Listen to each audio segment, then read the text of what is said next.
السلام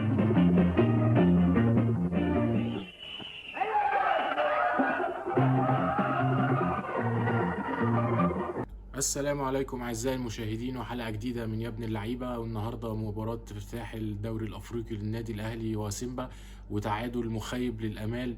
يعني الأهلي عمل كل حاجة هجوميا بس فشل إنه يعمل أهم حاجة. بس خلونا في البداية ندعي لشهدائنا في غزة، وربنا ينصرهم يا رب ويصبر أهلهم، ومنصورين إن شاء الله، ونهايتهم قربت إن شاء الله.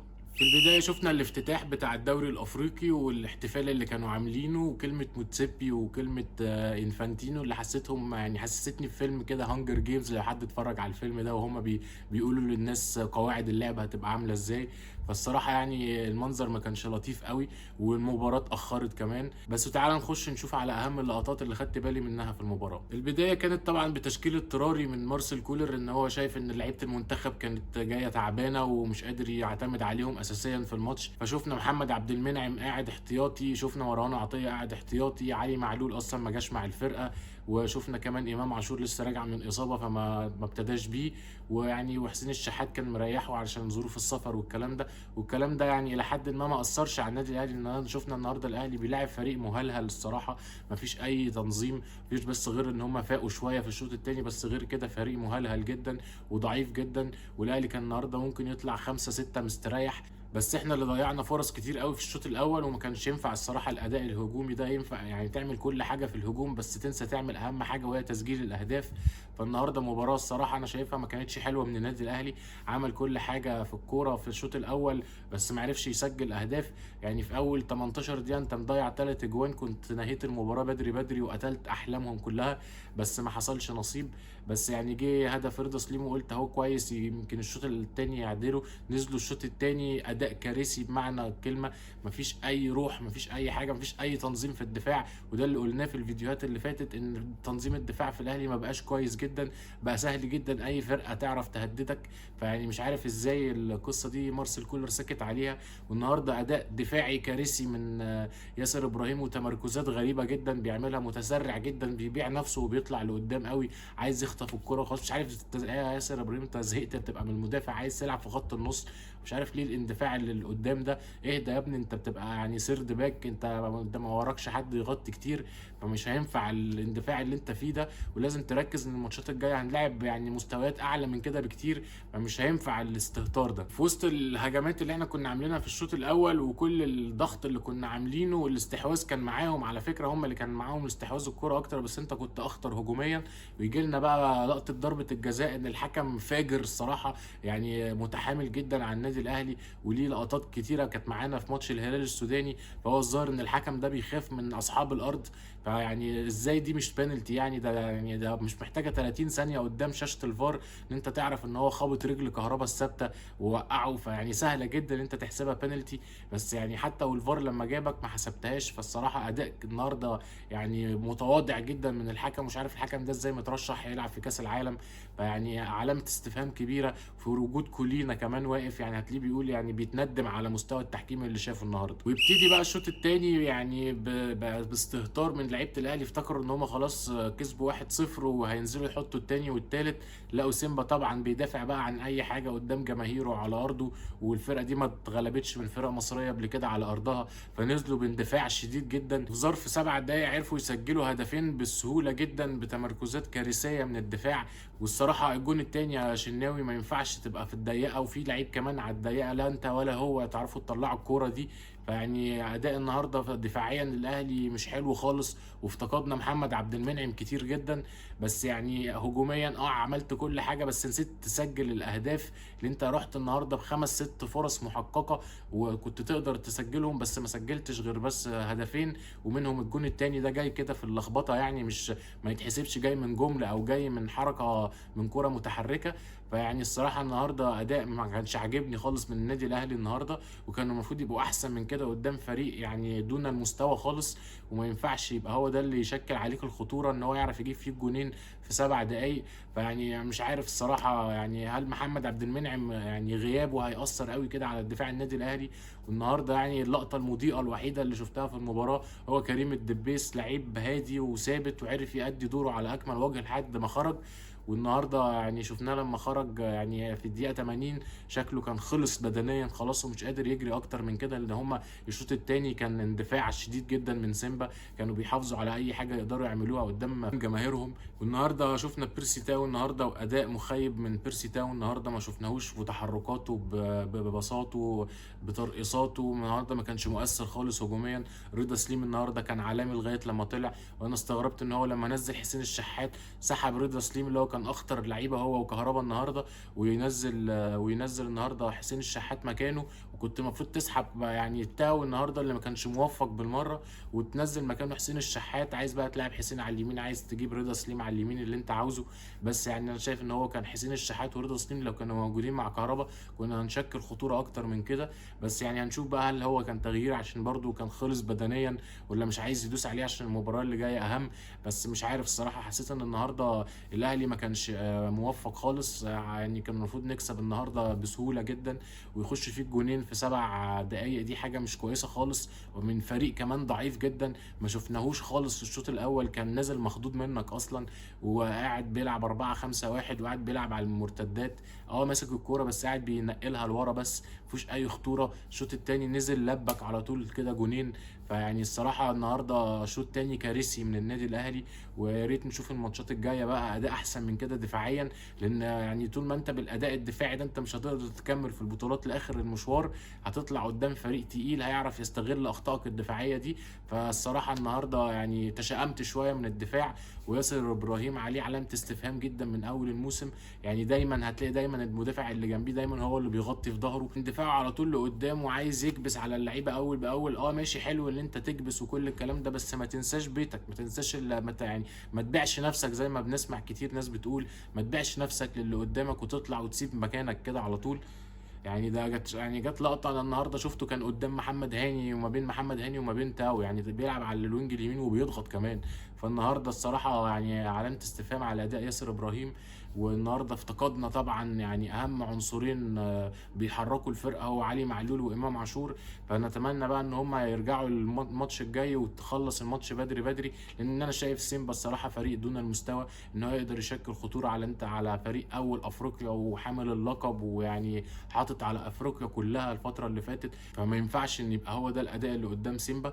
يعني ماشي ممكن نعديها عشان اول مباراه، بس عايزين نشوف بقى المباراه الثانيه وتخش جوه جو البطوله، عشان مش هينفع ان احنا نفوت البطوله دي. في النهايه بقى احب اقول ان احنا نتمنى نشوف المباراه اللي جايه ان شاء الله اليوم يوم 24 هتبقى احسن من كده، واداء احسن من كده هجوميا ودفاعيا، والاهم يبقى دفاعيا احسن من كده. انت هتقابل يعني بنسبه كبيره هتقابل سان داونز في الدور اللي بعديه، فسان داونز ما ينفعش قدامها الاخطاء الدفاعيه دي. بس احنا كلنا ثقه في مارسيل كولر ان هو هيقدر يتكلم مع اللعيبه تاني، وبرجوع محمد عبد المنعم هيدي اداء منضبط شويه في الدفاع. اللي احنا النهارده حتى شفنا في بدايه المباراه اللعيبه كانت متنشنه قوي في الدفاع، اللي قاعد بيقولوا انت ما بصيتليش ليه وانت ما طلعتش لقدام ليه. فما فيش تفاهم قوي او ما فيش ثقه في ان في دفاع منظم النهارده. فيعني مستنيينك يا عبد المنعم المباراه الجايه ان شاء الله. يجي بقى خبر مهم جدا الواحد خد باله منه الفتره اللي فاتت، يمكن الناس ما ركزتش فيه كتير، وهي انباء تؤكد ان فوز ميسي بالبالون دور رقم 8 ان شاء الله. انا عارف ان طبعا دي حاجه مش تبع الدوري الافريقي ولا الدوري المصري، بس انا مهتم بالاخبار العالميه، وهتشوفوا في الفيديوهات القادمه ان شاء الله تغطيه للمباريات العالميه. فميسي يقترب من البالون دور رقم 8. احنا بنعرف الكلام ده منين؟ او ما بتعرف ان استعدادات تيم ميسي والفريق كله بتاعه ان هو بيستعدوا ان هم يسافروا ويحضروا الحفله. فدايما بنعرف اللي بيحضر الحفله هو اللي بياخدها، اللي ما بياخدش الجائزه دي دايما تلاقيه ما بيحبش يروح الحفله. يعني روح رياضيه لطيفه جدا بتعودنا عليها من كريستيانو رونالدو وميسي، فدايما اللي بيكسب هو اللي بيروح، واللي بيخسر ما بيحبش يروح يعني حفاظا على منظره. فيعني نتمنى بقى نشوف بالون دور يعني هتبقى ما بين ميسي وما بين هالاند. الناس كلها بتقول لا ميسي شكله هو اللي هياخدها، ويكون قفل اللعبه بكل المقاييس، خد كل البطولات اللي ممكنه. ويعني ما فيش اي لعيب بيقدر يعمل اللي عمله ميسي الفتره اللي فاتت. يعني انا طبعا يعني بكلامي ده هتقولوا انت طبعا شكلك بتحب ميسي. طبعا بحب ميسي، بس عمري ما كرهت كريستيانو رونالدو. تحفظي على كريستيانو رونالدو بس في شخصيته، انا ما بحبش اللعيبه المغروره او اللعيبه المتعاليه شويه. بس عمري ما اقدر اقول نص كلمه على كريستيانو رونالدو. الاتنين دول يعني ياما متعونا لمده 15 16 سنه، يقدموا اعلى مستويات في الكوره، فما حدش يعني ما فيش جاحد يقدر يقول عليهم نص كلمه الجوز. بس انا بحب ميسي، ان انا اصلا راجل مشجع لبرشلونه، فاكيد هحب ميسي اكتر من كريستيانو رونالدو. وكمان انا دايما يعني بحب اشوف الجانب الانساني شويه من اللعيبه، وانا ما بحبش اللعيبه المتعاليه او المتكبره او المغروره حتى في الملعب. فانا شايف ان كريستيانو رونالدو مغرور حبتين يعني، بس يعني ده مش موضوعنا. نيجي بقى الموضوع مهم جدا، وهو يعني رأيي بقى على فيديو محمد صلاح ومحمد رمضان وباسم يوسف. مش هقول لكم غير كلمة واحدة بس، ان كل فيديو يعني بيوري لك وبيدي لك شاشة للي وراه ده كان يعني شخصيته عاملة ازاي، وهو قدر وشغله ازاي بيقدر يأثر عليه. ان كان باسم يوسف وهو اصلا يعني راجل كوميديان وبيتكلم في السياسة، فعرف يزنق بيرس مورجان ازاي في الانترفيو اللي هو عمله، وعرف يودي النقط اللي هو عايز يدوس عليها جدا، عرف يوديها يعني بطريقته اللي احنا عارفينها، وبكل كلمة قالها صح. فتحية لينا كلنا لباسم يوسف الصراحة، اللي قدر يدي صوتنا كلنا للناس اللي بره، وسبيشالي كمان يعني بالاخص كمان الناس اللي بره، ان هم دول المهم ان هم يسمعونا. احنا كلنا عارفين رأينا في القضية الفلسطينية، بس كان مهم جدا الناس اللي بره تعرف صوتنا بيبقى يعمل ازاي. وده اللي هيجيبني بقى لمحمد صلاح. محمد صلاح يا جماعه باين عليه قوي من الماتش او من المعسكر اللي فات ان هو وشه مخطوف، هو مش عارف يعمل ايه، هو مش شخصيه تصادميه، دايما لعيب في حاله، فمش عايز يبقى تصادمي مع حد. وخلي بالكوا هو عايش في انجلترا، وانجلترا دي عش الدبابير في السياسه، فيعني واهله هناك وبناته في مدارس هناك، فممكن يكون كل الكلام ده كان مأثر عليه ان هو يطلع يقول رأيه بطريقه معينه يعني تبوظ الدنيا. ودينا شفنا السباح المصري اللي قال رأيه واتشالت صوره كلها من على اتحاد السباحه، ويا راجل بطل عالم يعني ولا كأنه كان موجود. وشفنا بتاع ده يوسف عتال بعد ما قدم الفيديو، بعد ما قدم الصوره بتاعت اللي هي تضامنا مع فلسطين، رجع تاني بتاع ده اعتذر عنها. فاحنا ما كناش نحب ان احنا صلاح يقول كلمتين ويرجع عنهم، لا هو كده بالنسبه لي احسن، وانا شايف ان هو يتكلم احسن ما يتكلمش. وصل رسالته بطريقه ما، كلنا شايفين ان هي طريقه مايعه شويه وما كانش واضح كتير، بس هو الى حد ما يعني في وسط الكلام تعرف ان هو كان عايز يساعد غزه. ما قالش، قال طبعا كل الارواح مقدسه، ودي طبعا ده اللي احنا متعودين عليه طبعا، ما كل الارواح مقدسه، احنا مش هنختار روح على روح، بس احنا بنتكلم في يعني في قضيه مهمه جدا، وان الناس دي بتعمل اباده جماعيه لفلسطين. وهو قال في الفيديو بتاعه ان هو احنا عايزين نقدم مساعدات فوريه لفلسطين، والغزه لازم تخش بسرعه، ما قالش تخش للجانبين. فهو قال وجهه نظره، وقال هو في انهي صف، بس هو الناس عايزه دايما تحب البلبله وتحب اللي يشتم ويحب اللي يزعق، هو ده اللي احنا بنحب نسقف له. بس هو عرف يقول كلمتين اللي هو عايز يقولهم بالطريقه اللي مش هتضره، ودي مش حاجه تعيبه خالص الصراحه. راجل عايش في وسطهم، وممكن يكون خايف على اسرته وعلى بناته، فيعني رفقا شويه بمحمد صلاح. كلنا زعلنا منه ان هو ما اتكلمش، وانا كنت واحد منكم، ان هو كان لازم يتكلم او باي تويته او اي حاجه يقولها، بس مش لازم يخش يجرح ويعمل كل الكلام ده. الراجل ده عايش في وسطهم. هتقولوا لي ده جبان، هقول لك يا عم مش عيب انه يبقى جبان، ده في الاخر ده لعيب كوره، لا هو جندي ولا هو سياسي ولا هو متحدث زي باسم يوسف في السياسه وساركاستيك ويعرف يخش للناس بالكوميديا ويزنقهم في الكلام ده، ده مش شغلته. ونيجي بقى الفيديو محمد رمضان، اللي انا حسيته ان هو يعني جعفر العمده مأثر عليه شويه. على فكره اللي ينسى بس محمد رمضان ده من فتره كان متصور واخد واحد اسرائيلي في حضن، فيعني محمد رمضان يعني. وبرضه ارجع اقول كويس انه اتكلم احسن ما يتكلمش خالص، لازم نوصل صوتنا. وعجبتني كلمه قوي سمعتها الفتره اللي فاتت، يقول لك كلب ينبح لك ولا كلب ينبح عليك. فمهم ان كل الناس تتكلم، ومهم ان الناس كلها تحاول تدعم القضيه الفلسطينيه.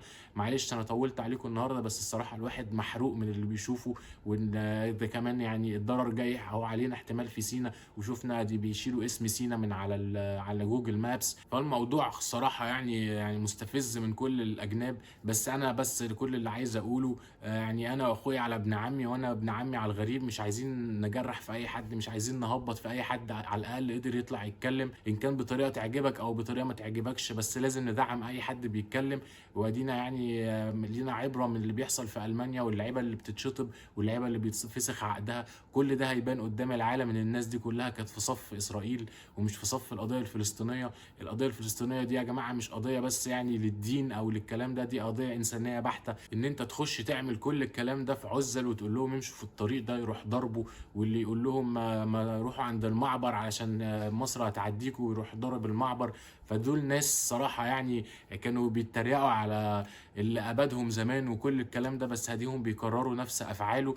فيعني عرفنا إن هو عمل فيهم كده ليه. ويا ريت القادم يبقى أفضل لفلسطين، ونتحد كلنا كعرب إن إحنا نقدر نصد يعني الكيان الصهيوني اللي ملوش دين. أنا بقول لكم ده ملوش دين، دول مش يهوديين يا جماعة، دول ملهمش دين، ليهم مصلحة واحدة بس، إن هم يبقوا هم اللي يبقوا اللي عايزينه يتم، وإن هم يرقصوا العالم، وملهمش أي مصلحة تانية. حتى بنشوف اليهود يعني بيقولوا الكلام ده إحنا مش معاه.